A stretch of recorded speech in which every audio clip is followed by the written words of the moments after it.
Hi, my listeners. So it's been a while, and I'm really sorry about it, but we have a new video. I've had a lot of stuff going on, a lot of stuff with, personal issues, I guess. If you guys want to know more about it, I guess I wouldn't mind telling you guys, so leave a comment, ask a question, anything's okay, really.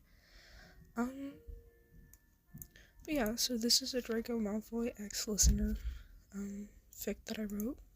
Or, well, not fic, but script that I wrote, and it's called Stacks of Letters.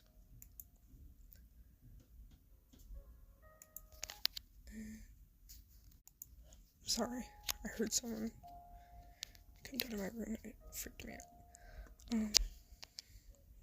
And in the background we have In a Relationship with Draco Malfoy, a classical music playlist, and I'll link it in the description. And I listened to it on repeat a million times, but oh my god, it's so good. But yeah, so let's get started. Buckle up, because this one's going to be a long one. It's 32 pages long, way longer than all my other ones. But let's get into it. You stepped out of the sleek black carriage that had been sent to collect you, its wheels crunching softly against the gravel driveway leading to Malfoy Manor. The imposing structure rose before you, its towering spires and grand facade framed by perfectly manicured hedges and an air of undeniable mystique. The summer sun cast long, golden shadows across the estate. Oh, sorry, I looked away. But the manor itself seemed to cling to a sense of foreboding, a relic of another time. The front doors opened before you could knock, revealing a house elf who bowed deeply. "Master and Mistress Malfoy are expecting you," it said in a high, trembling voice. You stepped inside, the grand entrance hall sprawling before you in a mix of polished marble floors, glittering chandeliers, and ancestral portraits that seemed to watch your every move. It was as intimidating as it was awe-inspiring. But there was also an odd sense of stillness, like the house itself was holding its breath. Narcissa Malfoy descended the grand staircase, with an elegance that seemed almost practiced. She wore a flowing robe of deep emerald, her platinum hair pinned into a neat signon. Her smile was warm, yet reserved, and her piercing blue eyes assessed you in a way that made you feel both welcomed and scrutinized. "You must be our guest," she said, extending a hand as she reached the bottom of the stairs. "Welcome to Malfoy Manor. I trust the journey was pleasant?" "It was. Thank you," he replied, shaking her hand lightly. "Good," she said. Her smile softened just a fraction. "I thought it might do Draco some good to have a companion for the summer. He spends far too much time sulking when he ought to be enjoying himself. Come, let me show you to your room." Narcissa led you up the grand staircase, her steps soundless against the lush carpet runner. As you ascended, you couldn't help but glance at the portraits lining the walls. Generations of Malfoys, their expressions varying from austere to downright stern. You wondered briefly what they would think of you, a guest in this storied home. At the top of the stairs, Narcissa paused before a door. "Your room," she said, opening it to reveal a spacious chamber adorned in soft blues and silvers. The large window overlooked the sprawling... Apparently I can't read this morning, I'm sorry. Part dyslexic. The sprawling gardens below, and the bed was draped in luxurious silk sheets. Sorry. "You find everything you need here. If not, simply call for one of the house elves," Narcissa said. Then, with a small, knowing smile, she added, "Draco's room is just next door." You nodded, unsure how to respond. There had been an odd edge to her tone, as though she planned this arrangement with more than mere convenience in mind. Before you could dwell on it, she gestured for you to settle in. Dinner will be served at 7. I trust you'll find your way." With that, she left, her elegant form disappearing down the corridor.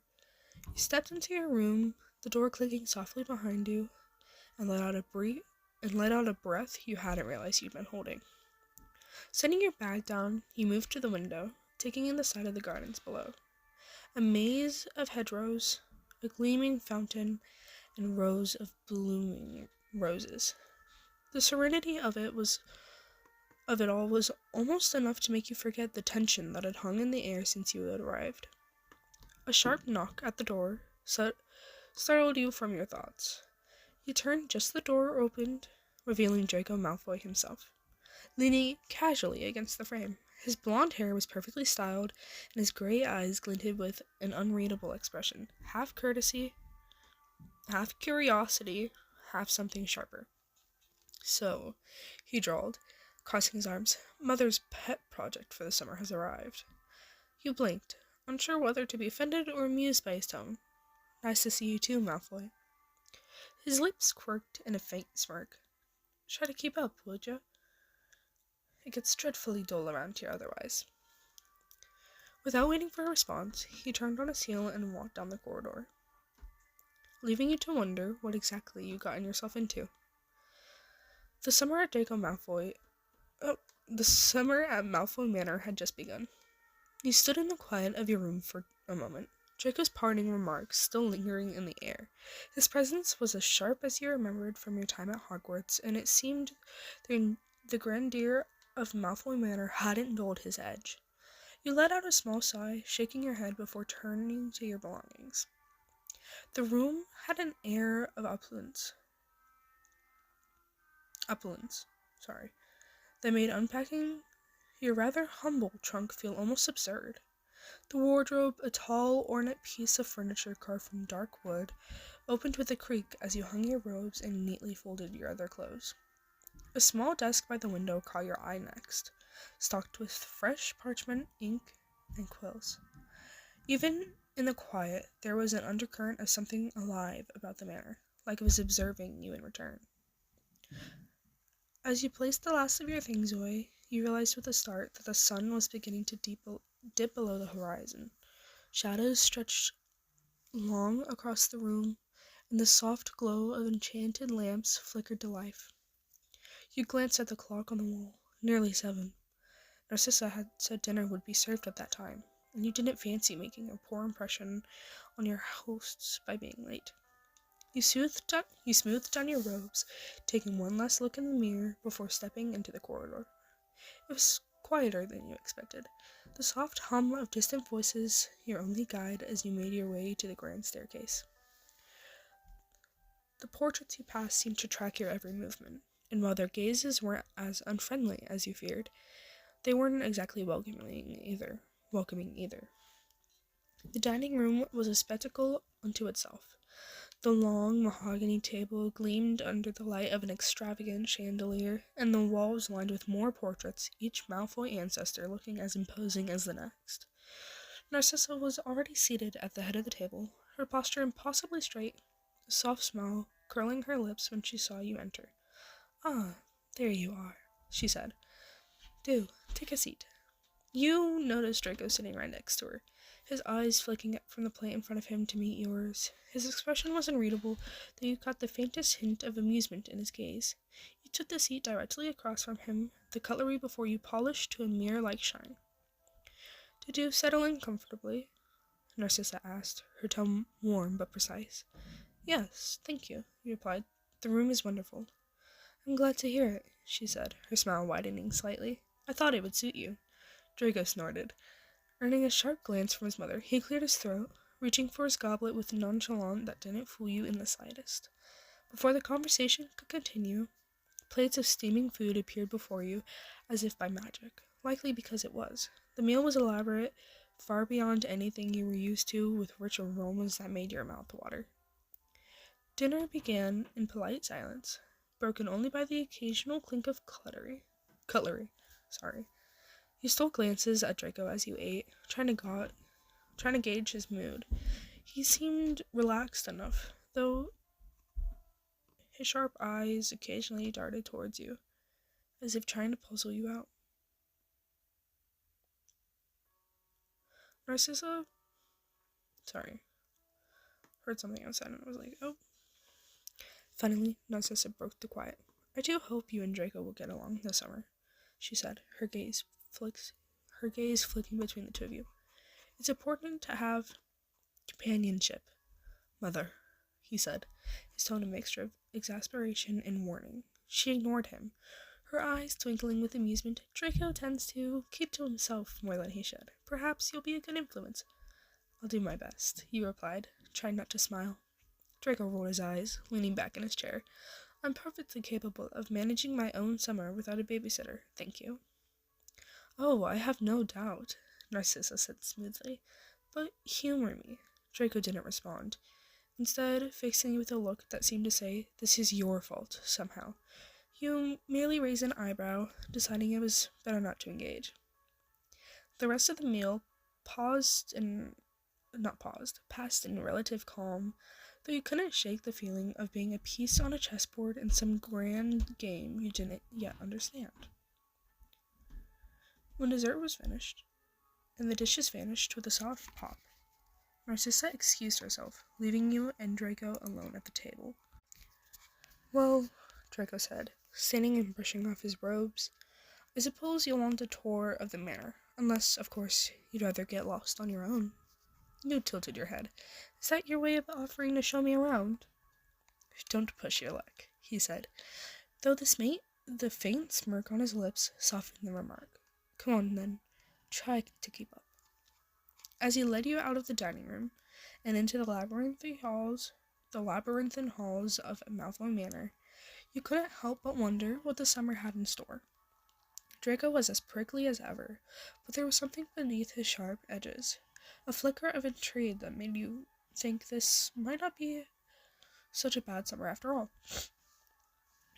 Draco led you through the grand corridors of Malfoy Manor with a casual air that bordered on indifference, though you caught the faintest hint of pride in the way he glanced back occasionally to ensure you were following. The silence between you stretched for several moments before he broke it. Try not to touch anything, he said, his tone dry. Some of the artifacts are cursed. I'd rather not spend the summer explaining to Mother why you turned into a toad. Thanks for the warning, he replied, glancing warily at the nearest shelf, which housed a series of oddly shaped objects. One of them, a twisted silver goblet, seemed to pulse faintly with its own light. Anything specific I should avoid, or just a blanket no-touch policy? Draco smirked. You'll figure out soon enough if you don't listen. He led you into what he called the portrait gallery, a long hallway lined with towering paintings. The subjects were all unmistakably Malfoy's, their expressions ranging from haughty disdain to aloof boredom. Many of them were moving, watching you, whispering to each other or occasionally raising an eyebrow in what you assumed was disapproval. This is unsettling, you admitted, glancing over your shoulder as a wizened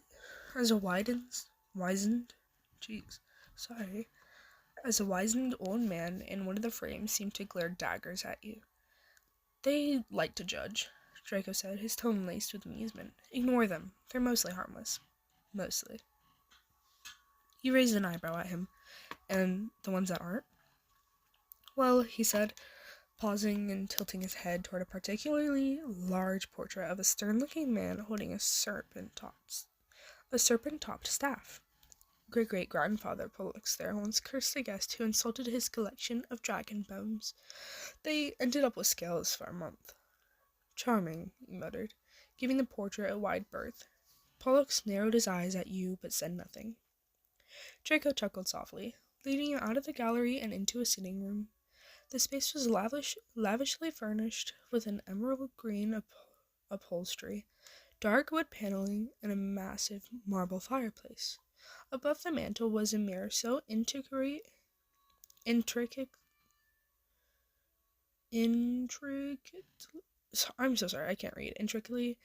carved, it looked almost alive. You half expected it to start speaking. This is where Mother likes to entertain guests, Draco said, gesturing vaguely at the room. Though these days it's more for her meetings with her charity groups, or whatever she's calling them now. Father used to host important visitors here, but things are quieter since the war. There was a subtle shift in his tone at the mention of the war. Not quite regret, but something that lingered in the space between comfort and dismissal. You decided not to press him on it, instead letting your gaze wander over the ornate detailing of the room. "It's beautiful," you said, meaning it. Draco shrugged, though the faintest trace of a smile touched his lips. "It serves its purpose." From there, he led you to the library, a cavernous room filled with towering shelves that stretched nearly to the ceiling. The smell of aged parchment and leather-bound tomes filled the air, and a pair of comfortable armchairs sat near a roaring fire, as though inviting you to stay and read for hours. "This," Draco said, with a rare note of enthusiasm in his tone, "is the only place in the house worth spending any time in." "You're a reader, then?" you asked, surprised. He arched an eyebrow at you. "Of course I am. You didn't think I got through school on sheer charm, did you?" You laughed softly, shaking your head. "No, but you always seem to give off more potions prodigy vibes than buried in books." "Potions are an art form," Draco said, a touch of indignation in his tone. "But there's more to me than that, obviously. You do well to remember it." "I'll keep that in mind," you replied, smirking. The tour continued, with Draco showing you the bathroom, the solarium, and even a trophy room filled with awards and relics that seemed to span centuries. Each room was more extravagant than the last, and you couldn't help but feel a little overwhelmed by the sheer opulence of it all. I'm sorry, my dyslexia is killing me today. Finally, he brought you to the gardens. The sun had fully set by now, and the grounds were bathed in the soft glow of enchanted lanterns. The hedges cast long shadows, and the fountain in the center sparkled under the moonlight. "This is the only part of the manor that's not suffocating," Draco said, leaning against the wrought iron railing of a balcony overlooking the gardens. "It's quiet, almost peaceful." You joined him at the railing. The cool night air a welcome change from the heavy atmosphere inside. "Do you come out here often?" "More than I like to admit," he said, his voice quieter now. "The manor can feel stifling, especially when you're expected to live up to it." You glanced at him, surprised by the honesty in his words. For a moment, the sharp-edged facade he always wore seemed to soften, revealing something more vulnerable underneath. "Must be a lot of pressure," he said carefully. Draco gave a short, humorless laugh. "You have no idea."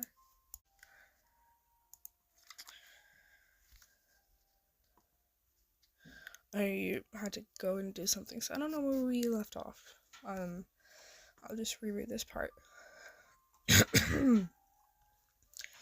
"Must be a lot of pressure," you said carefully. Draco gave a short, humorless laugh. "You have no idea." The silence that followed wasn't awkward, but I'm so sorry, I know these words, but contemplative, as if the weight of the manor itself had settled between you. After a while, Draco straightened, brushing imaginary dust from his robes. "Come on," he said, his usual sharpness returning.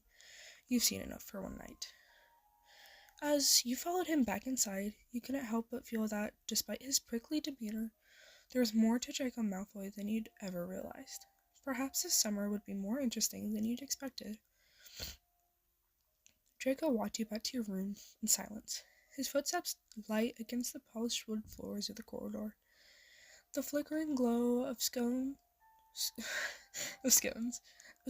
on the walls cast long shadows, giving the hall an eerie, dreamlike quality. He stopped just outside your door, a hand resting on the handle briefly before letting go. "Well," he said, his tone casual but carrying that ever-present edge. "Try not to wander too much. The manor has a way of disorienting people who don't belong." You raised an eyebrow. "Is that a warning, or just you being dramatic?" His lips curved into a faint smirk. Why not both? Without waiting for a reply, he turned and walked off, his robes swishing behind him as he disappeared into the dimly lit corridor. The soft echo of his footsteps faded, leaving you alone in the stillness. Inside your room, you exhaled, leaning against the door for a moment before taking in your surroundings once more. The enchanted lamps... Oh, I'm so sorry. I was doing so good, too. The enchanted lamps had dimmed to a soft golden glow, casting the room in warm light. Outside the window, the last traces of twilight had given way to night, and the garden below was shrouded in shadow, illuminated only by the faint glimmer of enchanted lanterns and the pale silver of moonlight. You moved to the desk by the window, your fingers brushing over the fresh parchment and the sleek black quill that rested beside an elegant inkwell. The simplicity of the setup was inviting. I'm sorry. And for reasons you couldn't quite articulate, you felt drawn to it. Grabbing the parchment, quill, and ink, you opened the glass-paned door to your balcony. The night air was as cool as it brushed against your skin, carrying it with the faint scent of roses from the garden below. The balcony was small but cozy, its wrought iron railing adorned with intricate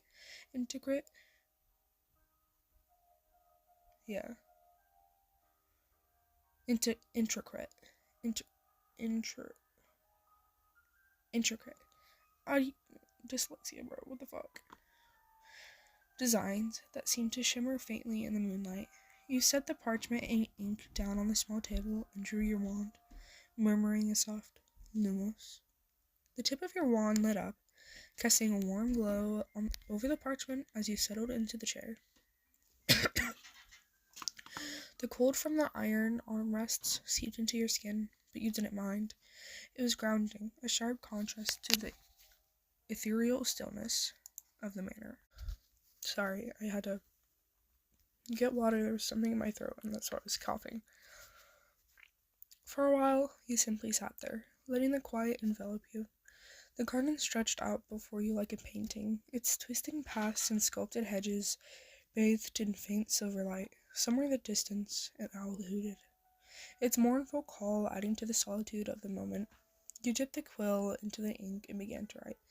At first, your words were hesitant, unsure of what to say or why you felt compelled to write at all. But soon, the thoughts began to flow, spilling over the parchment like water from a broken dam. The words were unhurried, shaped by the stillness around you and the gentle rhythm of the cool night air against your arms. You wrote about the manor, the way it loomed with an unspoken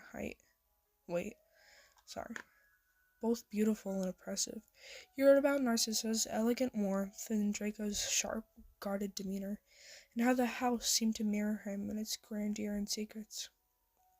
You wrote about the way the air felt different, heavy with history and expectation. The quill scratched softly against the parchment, the sound barely audible over the occasional rustle of the trees below. The night stretched on, and though the air grew colder, you found it strangely comforting, as if the chill was a reminder that you were still alive, still yourself, amidst the unfamiliarity. When you finally set the quill down, your fingers were cold, and your breath came out in faint puffs. The garden below was still. The only movement, the faint ripple of the fountain's water in the moonlight. For a moment, you simply sat there, your warm light illuminating the words you'd written. It wasn't much, just fragmented thoughts and observations, but it felt important, like an anchor in a place that seemed intent on swallowing you whole. Folding the parchment carefully, you placed it on the table, extinguishing your warm light and leaning back in your chair. The stars above were bright, and for the first time since arriving, you felt a sense of peace. The night held its secrets, but here in the quiet, you felt like you could breathe. Sorry, there's always stuff in my throat, and I'm like, dude, what the heck? Anyways, let's continue. And so you stayed there, letting the night wrap around you as the manor slept. The faint hum of magic in the air, a constant reminder that the summer was going to be anything but ordinary. Draco stood at his window, the soft silver light of the moon catching in his pale hair as his gaze fell on the figure seated on the balcony below. You were leaning back in your chair, head tilted upwards to the sky, the faint glow of the enchanted garden casting an otherworldly light over you. He frowned slightly, though not in disapproval, more in curiosity. You looked so at ease, so far removed from the tension the manner often imposed. Jeez. It was an image he couldn't quite reconcile. Something about the way the night seemed to frame you stirred an unfamiliar restlessness in him. Okay. He lingered there for a moment before turning away, his hand brushing against the edge of the curtains. But he stepped back. Something made him pause. Maybe it was the way you seemed so lost in the quiet, or maybe it was the nagging pull of something he didn't care to name. Whatever it was, it had him moving before he could second-guess himself. A few moments later, the soft sound of footsteps reached your ears. You stiffened, your gaze snapping toward the source of the sound, one instantly half raised. Your eyes landed on Draco, perched on the roof above the balcony, his movements deliberate yet casual as he stepped closer. He was dressed in light silk pajamas, a deep green emerald that shimmered. Oh, sorry, so sorry. That shimmered faintly in the moonlight, embroidered with silver snakes and the initials DM intertwined on the collar. The sight was almost disarming, a stark contrast to the usual pristine robes and carefully composed demeanor. "You're up late," he said, his voice low but clear, carrying easily in the stillness of the night. You raised an eyebrow, still gripping your wand, and you're wandering the roof in your pajamas, not sure you are in a position to judge. Draco's lips twitched into a faint smirk. "Fair enough. But if I'm wandering the roof, what does that make you? Stargazing on the balcony like some tragic poet?"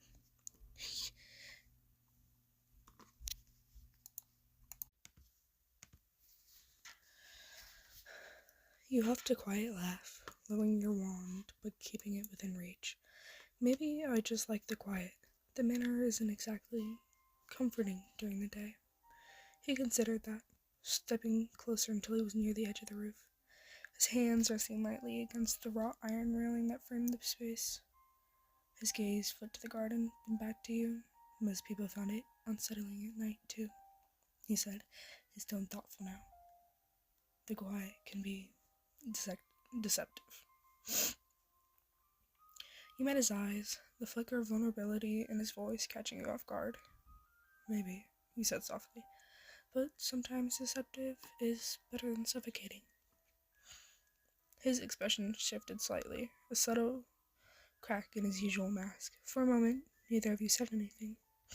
The silence between you not uncomfortable, but charged with unspoken words. Then, with the lightness that belied his usual sharpness, Draco swung himself down from the roof, landing with precise ease on your balcony. He straightened, brushing non-existent dust from his pajama sleeves, before glancing at the small table where your folded parchment rested. "What are you writing?" he asked, his tone casual. Those eyes were sharp and curious. You hesitated, glancing at the parchment. "Just thoughts about the manor, about this place, about you even."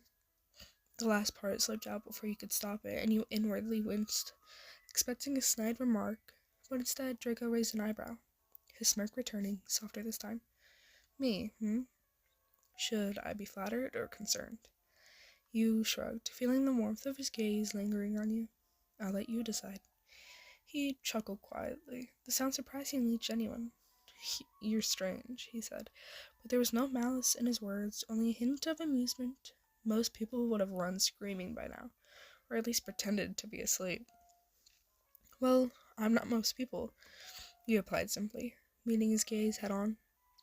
His smirk faded, replaced by something quieter, more thoughtful. For a moment, he looked like he was going to say something else, but then he just shook his head slightly, his gaze drifting to the stars above. You're right about one thing, he said after a moment. The manner isn't comforting. It's not meant to be, but sometimes, on nights like this, it doesn't feel so heavy. You nodded, understanding without needing to speak. Together, you both stood there in the quiet, the soft rustle of the night air wrapping around you like a fragile truce. Draco glanced at the empty chair across from you, then at the parchment resting on the table. His expression was unreadable, but there was a silent question in his eyes, a flicker of hesitation, as if waiting for your permission. You gave a small nod, and with a slight tilt of his head, he stepped closer. The soft rustle of his pajama pants, barely audible over the faint breeze. He lowered himself into the chair with a casual grace, leaning back as if testing the space. For a moment, he didn't say anything, his gaze fixed on the parchment between you. Then with a quiet determination, he reached forward and picked it up, holding it delicately between his fingers as though it might dissolve if he handled too roughly. The silence stretched as he leaned back in his seat, the parchment catching the dim glow of moonlight and wan light. His eyes began to scan the words, moving with an unhurried focus that made you hyper-aware of each line, each word you were in. At first, you thought he might make a snide comment or dismiss it altogether, but he didn't. His expression shifted slightly as he read, a flicker of curiosity, a faint crease in his brow, the slightest upward tug at the corner of his lips. You have interesting handwriting, he murmured after a moment, his voice breaking the quiet without shattering it. It's neat, but there's a kind of restlessness to it, like you're trying to keep it controlled, but can't help letting a bit of yourself slip through. You blinked, caught off guard by the observation. I didn't realize you were a handwriting expert. I'm not, he replied smoothly, his eyes still on the parchment, but it tells me something about you, more than you might think. Like what? He challenged, a hint of curiosity threading through your tone. He tilted his head, considering that you're meticulous, but not rigid. You care about presentation, but you value authenticity more. There's a rhythm to the way you write. Like the words are as much about feeling as they are about meaning. You opened your mouth to reply, but found yourself momentarily at a loss. His words felt oddly personal, as though he'd peeled back a layer you hadn't even realized was there. Draco glanced up, meeting your gaze with an intensity that made your breath catch. You write like you think deeply about things, about people, the way you describe the manner, my mother, me. It's not surface level. You're looking for something underneath it all.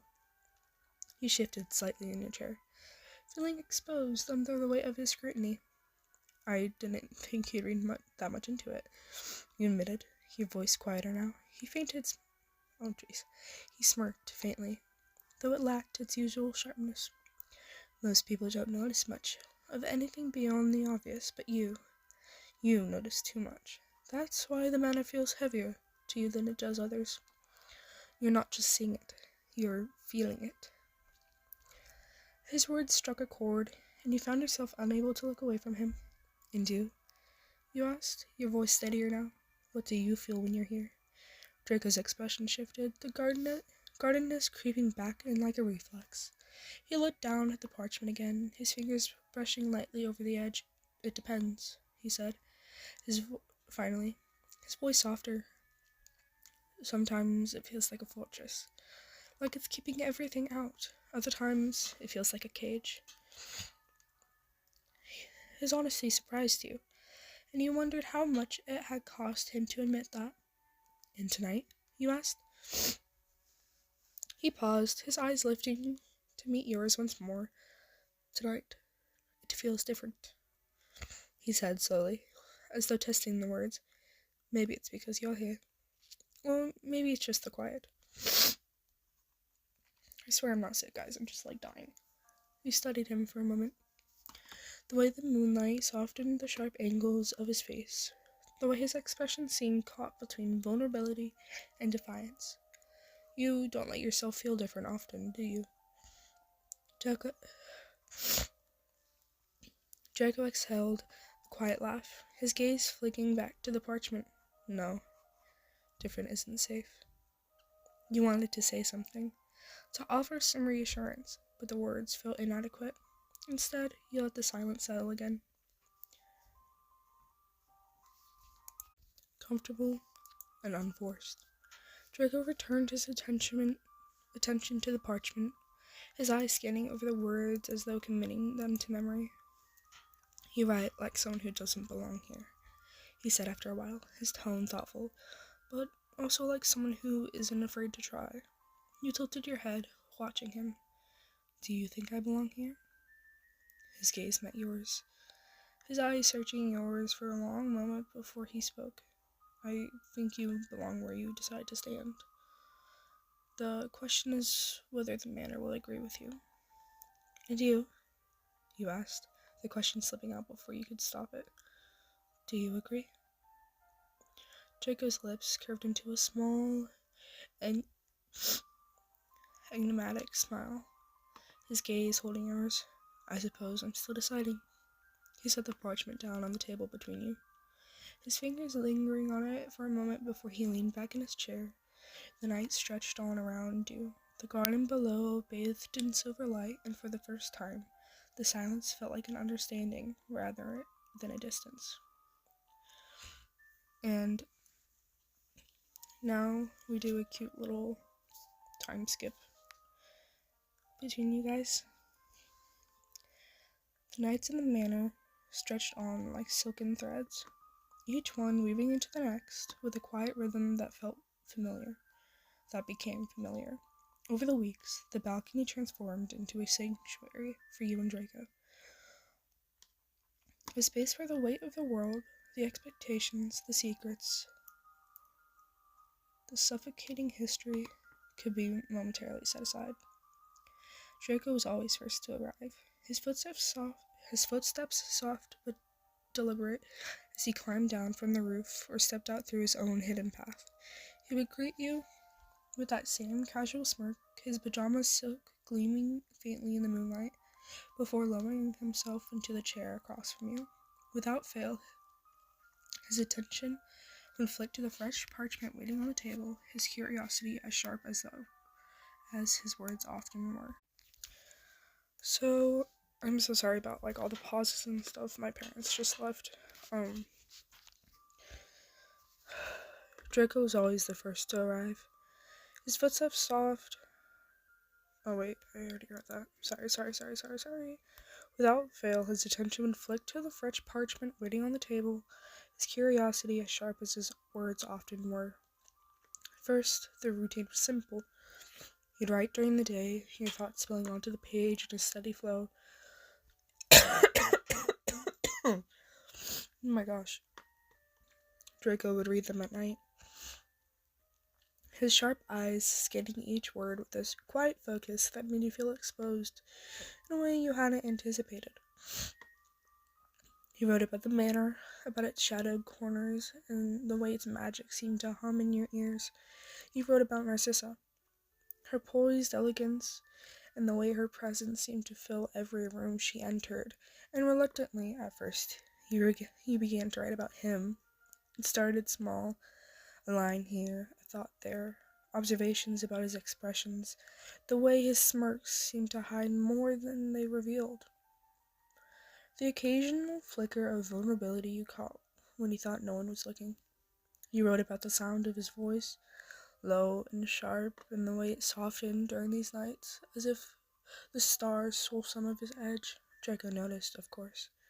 He always noticed. You're writing about me now, he said one night, his tone light, but laced with something you couldn't quite place.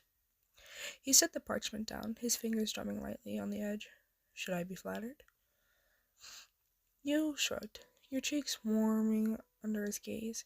Maybe, or maybe you should be worried. He smirked at that, but the tension in his shoulders eased and he leaned back in his chair, watching you. I think I'll settle for intrigued. But as the days turned into weeks, your words shifted. The manor and Narcissa began to fade from the pages, their presence still there but quieter, less consuming. Draco became the center of your thoughts, the focus of your writing. It wasn't intentional, at least not at first, but once you noticed, it became impossible to ignore. You wrote about the way he moved, his steps always deliberate, his posture a balance between elegance and control. You wrote about his silences, the way they seemed to speak louder than his words, carrying an unspoken weight that made you want to unravel the layers beneath. And you wrote about his eyes, those piercing, stormy eyes that seemed to see too much, that lingered on you with a quiet intensity that made your heart race. But with every word you wrote, hesitation grew. Draco read everything with a scrutiny that felt almost too much, his gaze flicking up to meet yours as if searching for hidden meanings in your expressions. You couldn't let him read it all, not the parts where your thoughts felt too raw, too vulnerable, so you began to hold back. You showed him the safe pages, the ones that spoke of the manor or Narcissa, or even his guarded nature in a detached, observational tone. But the others, the ones that spilled over with your thoughts you didn't even know how to put into words properly, you folded carefully in half, binding them together with a ribbon you found tucked in the desk drawer. The stack grew steadily, a private collection of feelings and thoughts you weren't ready to share. Draco noticed the difference almost immediately. You're holding back, he said one night, his voice cutting through the stillness. He set the parchment he'd been reading down and leaned forward, his elbows resting on his knees. What aren't you showing me? Your chest tightened at his words, but you forced yourself to feel his gaze. Not everything I write is for you, he said evenly, though your fingers tightened around the quill in your hand. His eyes narrowed slightly, a flicker of something unreadable crossing his face. That's fair, he said after a moment, leaning back again, but his gaze lingered on the stack of folded papers, his curiosity evident. The tension between you grew in the following nights, unspoken but palpable. Draco continued to read what you gave him, his voice sharp as ever, but his eyes would always drift to the growing stack of bound papers. He didn't press you again, but the silence that drifted I'm so sorry. But the silence that followed each reading felt heavier, like he was waiting for you to say something you couldn't quite bring yourself to say. And yet, despite the hesitation, the nights remained your sanctuary. Draco's presence became much a part of the balcony as the stars above and the cool night air. He would sit across from you, sometimes reading aloud a line he found particularly interesting. His voice soft but steady. Other times he said nothing at all, simply watching you with an intensity that made your pulse quicken. One night, you carefully folded another page to add to the stack. Draco broke the silence. Do you think I wouldn't understand? He asked quietly, his eyes fixed on the ribbon-bound bundle. You froze, a question hanging in the air between you. It's not about understanding, you said finally, your voice barely above a whisper. It's about not being ready. He nodded slowly, his gaze softening in a way that made your chest ache. Whenever you are, he said, his tone his tone lacking its usual edge. I'll still be here. The words stayed with you long after that night, echoing in your mind as you sat alone under the stars. Oh, sorry, I read that wrong. The words stayed with you long after he left that night, echoing in your mind as you sat alone under the stars. The stack of pages felt heavier than ever, the weight of your unspoken thoughts pressing down on you. But for the first time, you found yourself wondering if maybe, just maybe, you could trust him with them someday. And then this is another time skip. The last day of summer arrived with the soft warmth of the sun rising over the manor, casting a golden glow on the estate that made something that made everything seem a little more fragile, as though time itself were about to slip away. The days of late-night balcony conversations, of quiet writing under the stars, had somehow passed faster than expected. Each moment a blur of words and silences, each one more meaningful than the last. You'd known that this moment was coming, that the time would come for you to return to Hogwarts. To leave behind the strange, unfamiliar comfort of the manor. It had been an odd summer, filled with moments of tension and moments of peace, all tangled together in the corners of your mind. But what stuck with you the most, what had become impossible to ignore, was the way Draco had shaped those nights, his presence, his quiet observation, the way his words had softened, made you feel more seen than anyone ever had. It was time to leave, and you didn't know how to say goodbye, not to the manor, not to the garden below, and certainly not to Draco. You stood at the front door of the manor, your trunk packed and ready beside you. The carriage was waiting, the horses stirring restlessly, ready to carry you back to the world you'd left behind. You could hear the quiet shuffle of footsteps behind you, the soft murmurs of voices as the Malfoys prepared for the morning's departure. But you weren't sure how to move, how to leave. You glanced at Draco, who stood a few feet away, his usual cool composure in place, but something flickered in his eyes, a quiet understanding that lingered like a secret between you. He wasn't smiling, but his expression had softened in a way you didn't expect, his gaze steady as it met yours. For a moment, you simply stood there, the tension between you as thick as the humid morning air. Then, with a deep breath, you walked towards him, your hand clutching something you hadn't thought you'd been able to offer. Draco raised an eyebrow, his gaze flicking to your hand.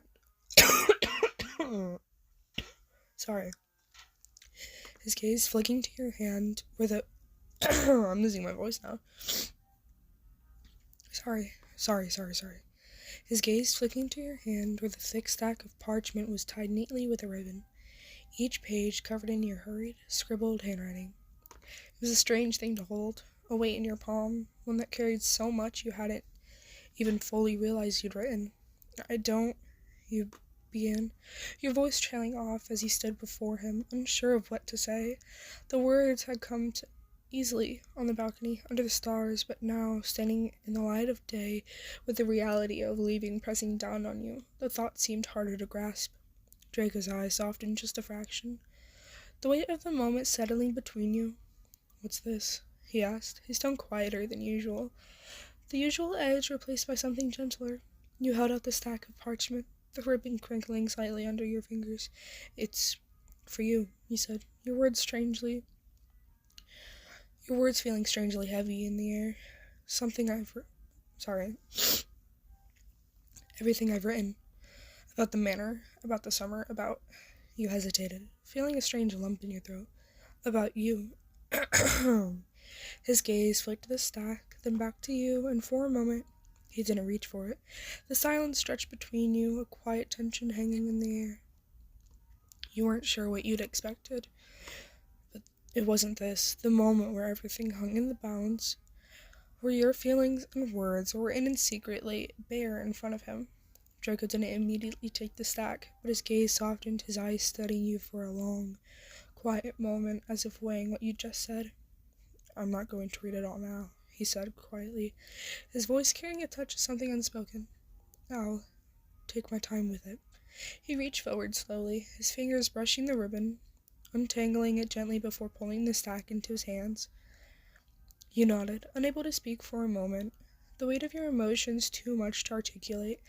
You hadn't expected him to react, not like this, not with that quiet acceptance, as if everything you'd written, every fragment of thought, every piece of yourself you had offered, was something he would carry with him too. There was so much in that stack, so many things you hadn't said out loud, so many moments and feelings you kept to yourself, but now, in this moment, there was nothing left to hide. Your words laid bare, each one a testament to everything that had passed between you, everything you hadn't known how to express. "I'll keep them safe," Draco said, his voice low but steady, as if reassuring you. His fingers tightened slightly around the stack of parchment, and his eyes met yours with a quiet intensity.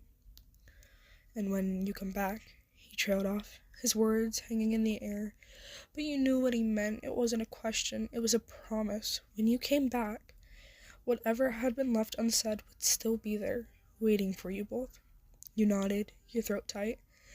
"I'll be back," he said, the words a little more certain than you felt.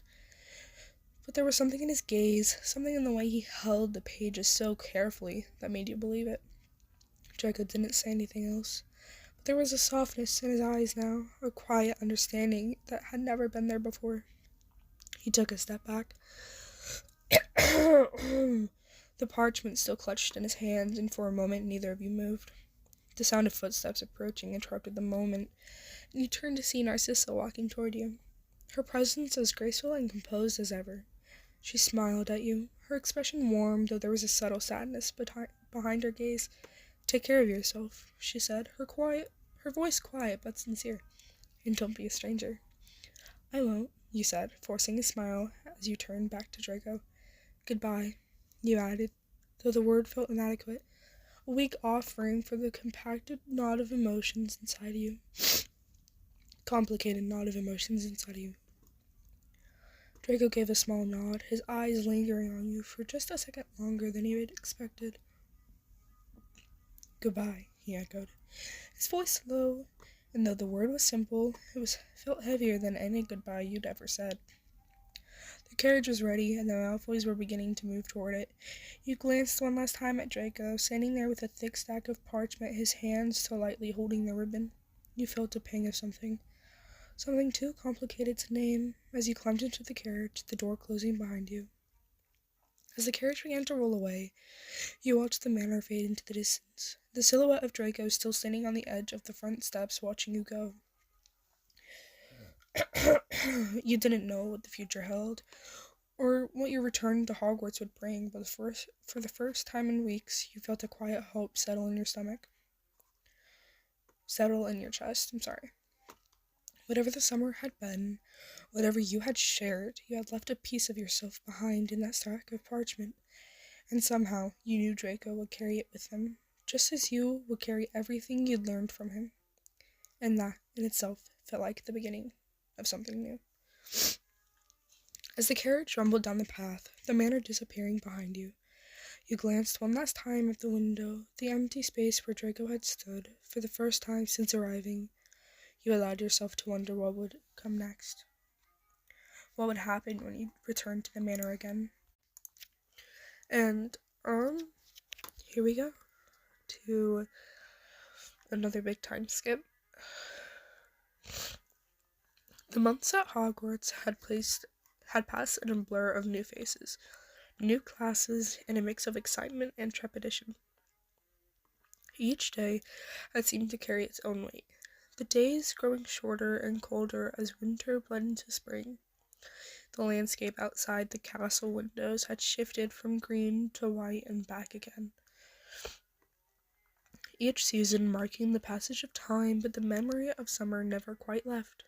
You thought of Draco often, as the days at school unfolded, each one blending into the next. In the crowded hallways between classes, you found yourself scanning the sea of faces, always seeking him out, even for a moment. You felt the pull of his presence, like an invisible tether, drawing your attention to the quiet corners of the castle, to the places where you knew he'd be. His presence was like a whisper in your ear, subtle and unspoken, but always there.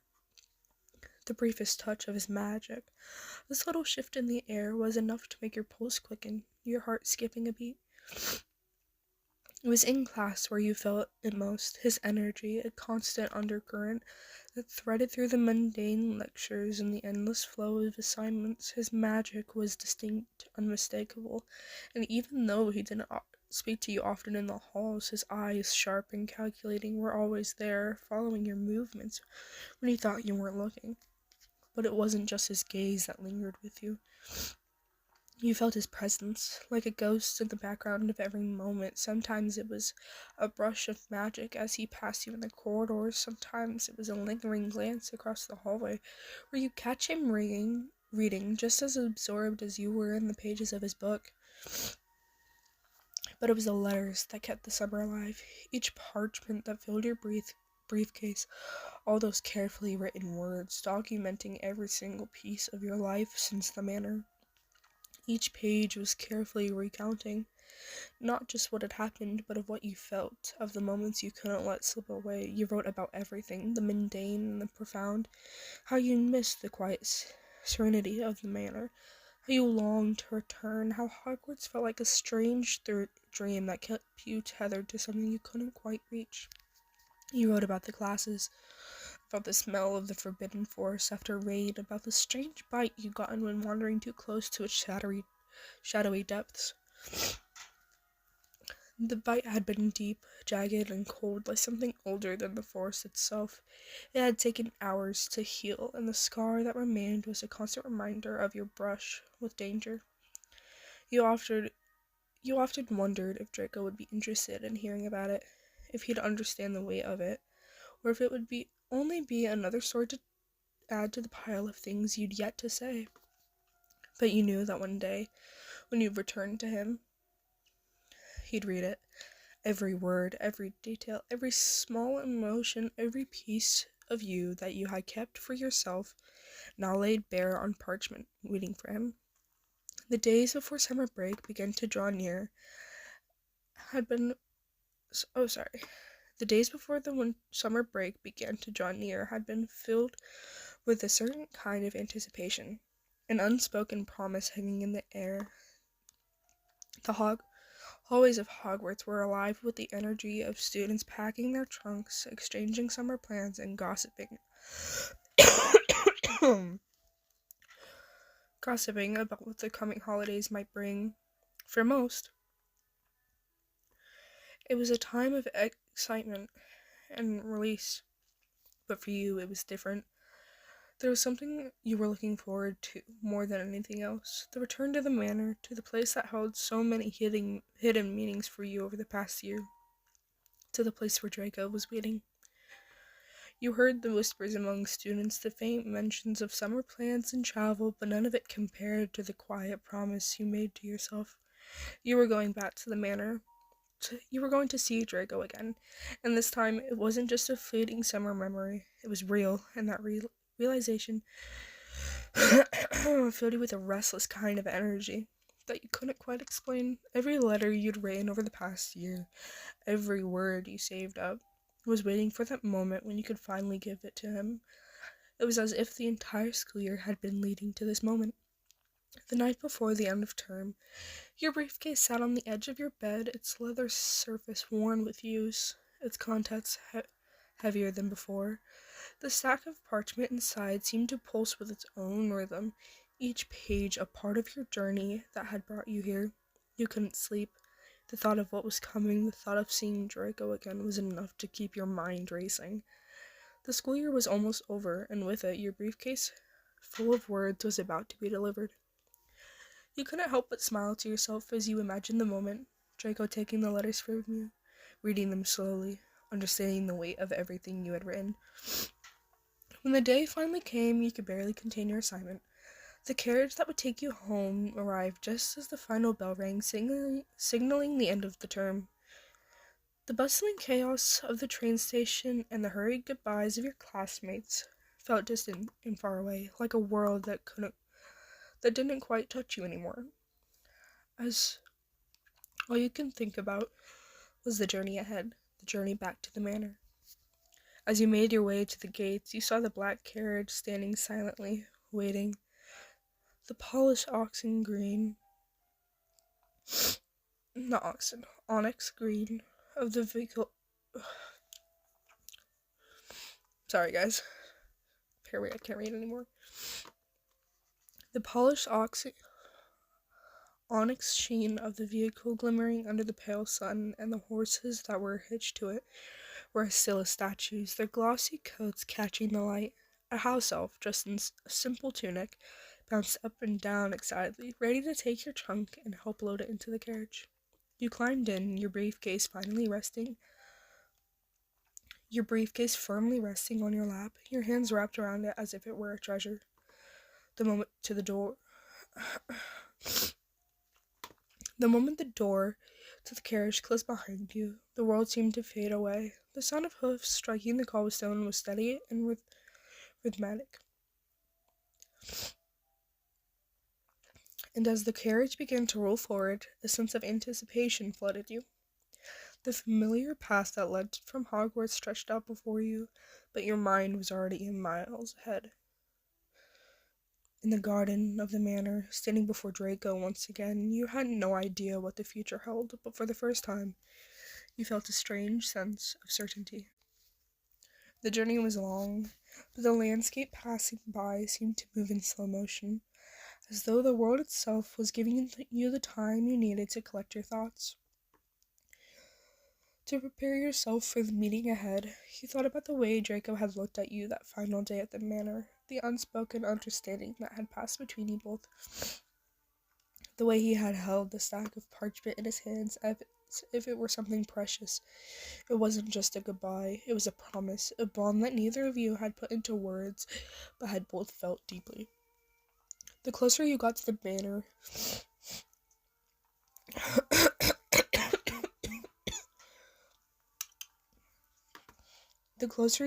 manor, the more intense the excitement in your chest became. The horses picked up their pace, and you could feel the steady rhythm of their movement beneath you. The sky above began to shift, the colors deepening as evening approached, and the faint glow of the manor's windows appeared in the distance. It was almost as if the house had been waiting for you too. When the carriage finally came to a stop at the front steps, you didn't wait for the door to be opened. You were already out, your trunk being handled by the house elf, but you barely noticed. Your eyes were locked on the front door, the path leading to it, the way the light from inside the manor spilled onto the steps. You could feel Draco's presence, like an unseen force drawing you closer. He was somewhere inside, waiting. As you walked up the steps, your heart raced with anticipation, and you couldn't help but wonder what it would feel like to finally be with him again, to see his eyes, to hand him the briefcase full of words and memories, to finally close that distance that had existed between you for so long. The door opened, and there he was, standing just inside the threshold.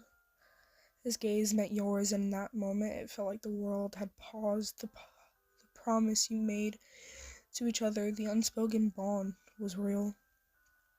"I'm back," he said, your voice steady despite the storm of emotions inside you. The words felt both familiar and new, like a door opening to something you had been waiting for. Draco didn't say anything at first. He simply stood there, his eyes never leaving yours before taking a step forward.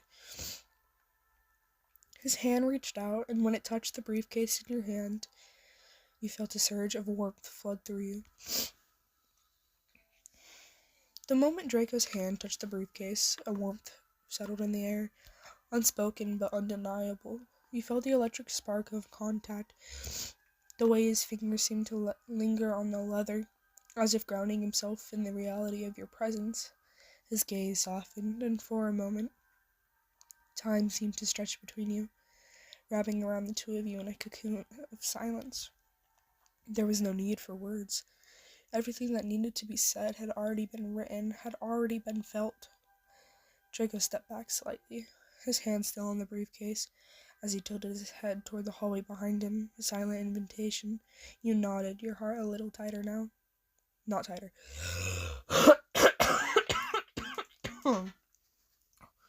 Sorry. Your heart a little lighter now, though the anticipation of what was to come still thumped in your chest. Without a word, you followed him inside. The manor, though familiar, felt different this time. The light was softer now, the glow from the evening sky streaming through the windows and casting long shadows on the marble floors. The air smelled faintly of wood and dust, like something old and treasured, and for a moment, you felt like you were stepping into a piece of his world, a world you only caught glimpses of before, but had never truly entered. Draco's footsteps echoed softly in front of you as he led the way, his back straight and his movements controlled, but there was an ease to him now that hadn't been there before. He was no longer the aloof figure you remembered from your first days at the manor. He was something more, something warmer, more real. and you felt it in the subtle shifts of his posture and the way his presence now seemed to fill the space with quiet understanding. You followed him down the familiar steps, your briefcase still clutched tightly to your hands, and found yourself standing before a door you hadn't expected, the door to Draco's room. There had always been some kind of mystique surrounding it, a place you had heard about but never seen, where Draco spent his time when he wasn't attending to the responsibilities of his family or entertaining guests. And now, standing before it, you could feel a new kind of vulnerability creeping in. This was his space, his private sanctuary, and you were about to enter it.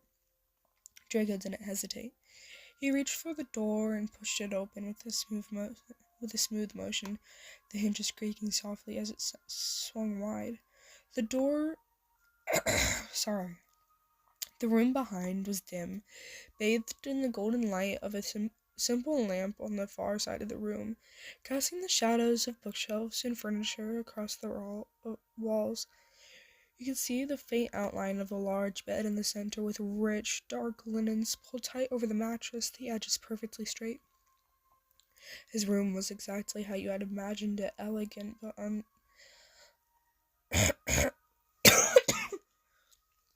understated, with an air of quiet luxury that mirrored Draco himself. The walls were lined with bookshelves, some filled with ancient tomes and others with newer volumes. There were thick curtains drawn over the windows, ensuring the room remained cool and dark even as the evening sun began to dip behind the horizon. But it wasn't just the room itself that caught your attention, it was the way everything seemed to reflect him, the subtle choices. The polished silver candlesticks on the mantel, the faint smell of leather and ink that lingered in the air, the small trinkets scattered on the desk in the corner. All of it felt deeply personal, as though it had been carefully curated over the years to create a space that was uniquely his. You stood in the doorway for a moment, taking it all in, but Draco didn't wait. He moved to the side, stepping further into the room, and without a word, he gestured toward the bed. It was an invitation, but more than that. It felt like a quiet offering, a space for you to simply be, to exist in his world for however long you needed. You walked in slowly, letting the room sink in around you. You set the briefcase on a small side table, but your hands felt suddenly restless, as though there was something else you were supposed to do, something you weren't quite ready for. Draco, ever observant, had noticed. He moved to the bed, sitting down on the edge, and patted the space beside him, a quiet request for you to join him. With a soft sigh, you made your way over to him. The bed was large, luxurious, and the comfort it offered seemed more surreal after the long journey from Hogwarts. You hesitated for a moment, standing next to him, but Draco didn't rush you. His eyes softened as they met yours, and with a simple gesture he laid back against the pillows, eyes closed as he let out a small, almost imperceptible sigh. You took it as your cue. You joined him, sitting carefully beside him at first, but then, as though magnetized by the pull between you, you eased yourself down onto the bed. Lying beside him, the cool sheets brushed against your skin, and you stretched out, feeling the softness of the bedding envelop you. Draco's presence beside you was a steady weight, a silent comfort, and for a moment you simply breathed in the stillness of his room. It was quiet here, much quieter than the rest of the manor, with its bustling servants and constant hum of activity. In this space there were no demands, no expectations, just the soft rhythm of your breaths and the gentle sound of Draco's heartbeat beside you. The weight of the day, the journey, the emotions that had been stirring within you, all seemed to lift just a little, like the tension had melted into the fabric of the bed beneath you. You turned your head slightly to look at Draco. His face relaxed, his eyes closed as he lay beside you. There was something peaceful about him in this moment, a rare softness you had only seen glimpses of before. His usual sharpness, the ever-present edge to his demeanor, was absent now. Instead, there was a quiet stillness. His presence, so often an undercurrent of tension, now seemed to be wrapped in something softer, something gentler. Without realizing it, your hand reached out to rest lightly on the bed between you. Draco, ever so attuned to your movements, shifted slightly, his arm brushing against yours. The touch was light, but spoke volumes, and you both seemed to understand the moment for what it was. No words, no gestures, just the quiet understanding that you were here, together, in this space, in this moment. It was then that Draco's voice broke the silence, low and almost hesitant. "I've missed this," he said, his words barely above a whisper. His eyes remained closed, but there was something in his tone, something that made your heart tighten just a little. "Me too," you responded, your voice soft, almost unsure, but as soon as the words left your lips, they felt true, more true than anything you had said in a long time. You had missed this too, the quiet, the space between you, the understanding that needed no words. The two of you rested in silence. The weight of the day is settling into the quiet stillness. You felt your mind drift, thoughts wandering like slow-moving clouds, each one taking its time to pass. And as you lay there, side by side, staring up at the ceiling, the world outside seemed to fade away entirely. All that was left was the comfort of his presence, the soft sound of your breaths mingling together in the dim-lit room. You had no idea what the future held, but what would happen when the summer came to an end again, or how the world beyond the walls of this room might shift. But for now, in this moment, there was only peace, only warmth, only the quiet promise that whatever came next, you would face it together, in silence with unspoken words, but deeply understood. The stillness wrapped around you both like a comforting blanket, the dim light of the lamp casting faint shadows on the ceiling above. You felt Draco's presence beside you, steady, calm, and yet brimming with something unspoken. For a while, you let the quiet fill the space, listening to the soft rhythm of his breath, feeling the warmth of him nearby. Your gaze flipped upward, studying the ceiling. It was a simple thing, plain and unobtrusive, yet somehow, lying here in this room, it felt significant. Perhaps it was the context, the gravity of the moment, or simply the fact that you were here, in a space so deeply personal to Draco. "I didn't think it would feel this normal," you murmured, your voice barely audible over the quiet hum of the room. Draco turned his head slightly, his sharp profile now illuminated by the faint glow of the lamp. He raised an eyebrow, a small smirk tugging at the corner of his lips.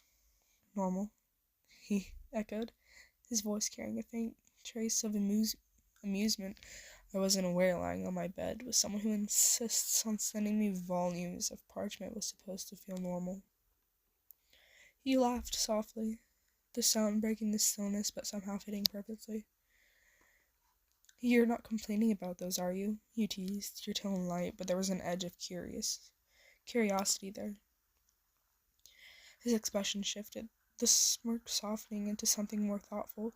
He looked away, his gaze fixed somewhere distant, as though he were trying to find the right words.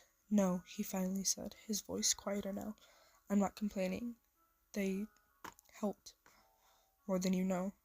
His admission caught you off guard, and for a moment you simply watched him, trying to piece together the layers of meaning behind his words. There was something vulnerable in his tone, something you rarely heard from him, and yet it wasn't unfamiliar.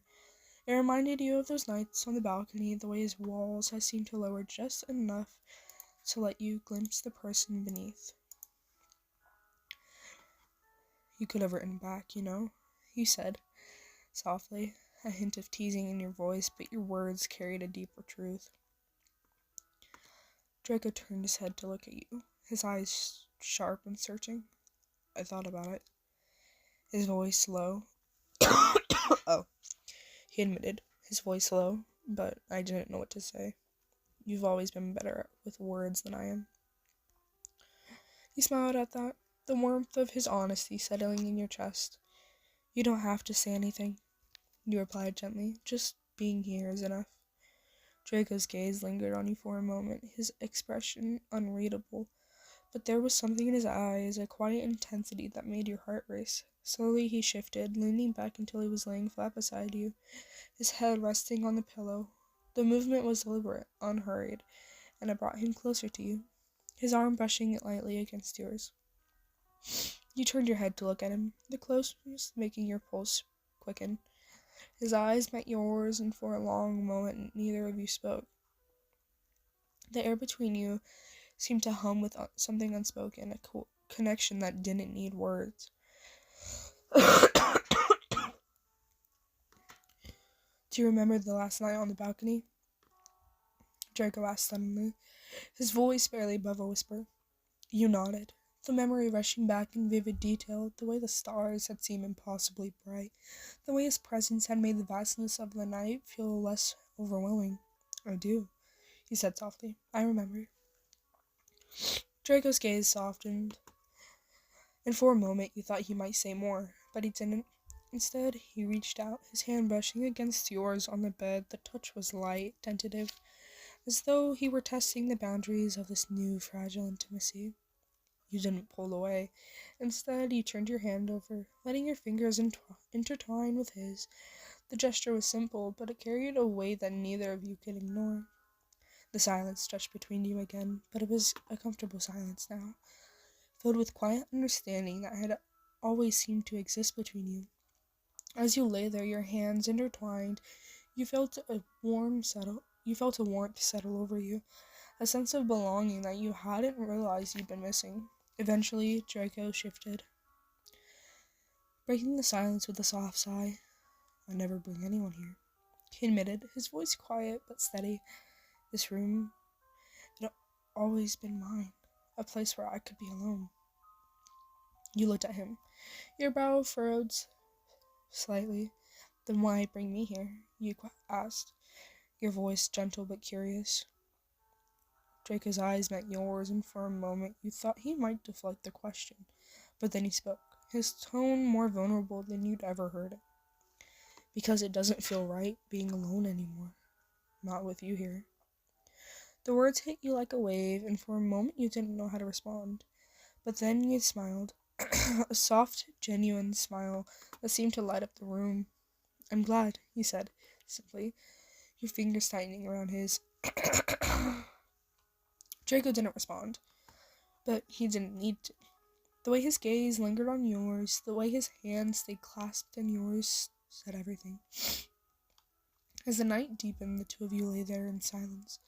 The weight of the day fading into the background, the world outside felt far away now, and for the first time in a long time you felt completely at ease. Whatever lay ahead, you knew you would face it together, and in this moment, that was enough. The quiet stretched on, comfortable and encompassing. As the two of you lay there, Draco's hand remained in yours, his grip light but unwavering, as though he wanted to tether himself to the moment, to you. The warmth of the room, the golden glow of the lamp, its faint scent of parchment. Sorry. The faint scent of parchment and the faint hum of light, all of it seemed to weave together, forming a cocoon that shut out the rest of the world. But the longer the silence lingered, the more your thoughts began to churn, focusing on the stack of the letters Draco had carried with him through the school year. The letters you had poured so much of yourself into. The letters he had promised to keep safe. You turned your head slightly, catching the slope of his profile. His sharp jawline framed by the dim light, he seemed lost in thought, his eyes fixed on the ceiling as if it held answers to unspoken questions. Draco, you said softly. Breaking the stillness, he turned his head to meet your gaze, his eyes shadowed but steady. What is it? He asked, his voice low and calm, though there was a flicker of curiosity in his tone. You hesitated, suddenly feeling unsure of how to phrase what you wanted to ask. The letters. You began, your voice barely above a whisper, the ones I sent you last year. Did you... You paused, feeling a strange mix of vulnerability and hope bubbling to the surface. Did you read them? His expression shifted. Sorry. Draco's expression shifted, his gaze softening as he looked at you. For a moment he didn't say anything, his silence stretching out as though he were weighing his response. Then, with a faint smirk tugging at his lips, he said, "Of course I read them. What kind of person would I be if I didn't?" The answer made you smile, but it wasn't enough. You needed to know more. "What did you think?" you asked, your voice quieter now, almost afraid of what his answer might be. I mean, how did they make you feel? Draco turned on his side slightly, facing you more fully. His hand slipped from yours, but only so he could prop himself on his elbow, his face now closer to yours. There was something tender in his expression, something unguarded that made your chest tighten. They were... He trailed off, his gaze drifting as though searching for the right words. "They were a lot of things," he admitted finally, his tone softer than you'd ever heard it. "At first, I didn't know what to make of them. I wasn't used to someone sharing so much with me. You were so open, so honest. It was unnerving." "Unnerving," you repeated, your brows furrowing slightly. He gave a small, almost sheepish smile. "Unnerving in a good way," he clarified. "I'm not used to that kind of vulnerability, but it made me think about you, about myself, about us." Your breath caught at the last word, and for a moment you couldn't speak. "And what did you think?" you finally managed, your voice barely audible. Draco's gaze locked onto yours, and there was a depth there that made your heart race. "I thought you were brave," he said, "to share so much of yourself, to let me see all those parts of you, the good, the bad, the messy. It made me realize how much I'd been holding back, how much I've always held back." The honesty in his voice took you by surprise, and you felt your chest tighten with emotion. "You didn't have to hold back with me," you said softly, your words laced with quiet conviction. "You never have to hold back." Draco's lips curved into a faint smile, but there was something bittersweet in it. "It's not that simple," he said quietly. "You make it seem so easy. But for me, it's different. Vulnerability doesn't come naturally to me. It feels like giving up control." You nodded, understanding more than he realized. "It's not about giving up control," he said gently. "It's about trust. Trusting that the person you're sharing with won't hurt you, that they'll see you, for who you are, and stay." Draco's eyes softened, and for a moment he looked as though you'd just said something he didn't dare hope for. "Is that what you're doing?" he asked, his voice quieter now. "When you wrote to me, trusting me?" He smiled, a little sadly but genuinely. "I think so," you admitted. "Didn't realize it at first, but the more I wrote, the more I felt like I was leaving pieces of myself with you, and I trusted you to take care of them." Draco was silent for a long moment, his gaze never leaving yours. When he finally spoke, his voice was steady, but filled with something raw, something real. "I kept them all," he said quietly. "Every single one. They're in my desk, tied up with that same ribbon you sent them with. I read them more times than I could count." Your chest tightened at his words, emotions swelling in your throat. "Did they help?" you asked, your voice barely audible. "Did they make anything easier?" Draco's expression softened, and he reached out, his fingers brushing against yours lightly. "They did." "They did," he said simply. "They reminded me that I wasn't alone, that even when everything felt difficult, there was someone who cared, someone who understood." The sincerity in his voice made your eyes sting, and you blinked quickly, trying to keep the tears at bay. "I'm glad," you said softly, your voice thick with emotion. "That's all I wanted, for you to know that you weren't alone." Draco's hand tightened around yours, his gaze steady and unwavering. "You made me believe that," he said, quietly, "and for that, I'll always be grateful." The words hung between you, heavy with meaning, and for a long moment neither of you spoke. But in that silence there was no discomfort, no need to fill the space. There was only understanding, only warmth, only the quiet promise that whatever lay ahead, you would face it together. And for the first time in a long time, you felt whole. And so did he. Okay. That's the end of, this. That's the end of this. Low-key gonna, like, listen back to this and probably cry. Because, like, that's so poetic. And, yeah. This is, I mean, as long as I expected this video to be. I hope it makes up for me not being here for a while. I'm so sorry. It was 32 pages long. Like, I'm not even so proud of myself. But I love you guys. And I hope you guys are having a good life. I hope things aren't too rough right now. And if they are, you're safe with me. You're safe here. This is a space for both of us. And I want you to know that I'm here for you. And I love you.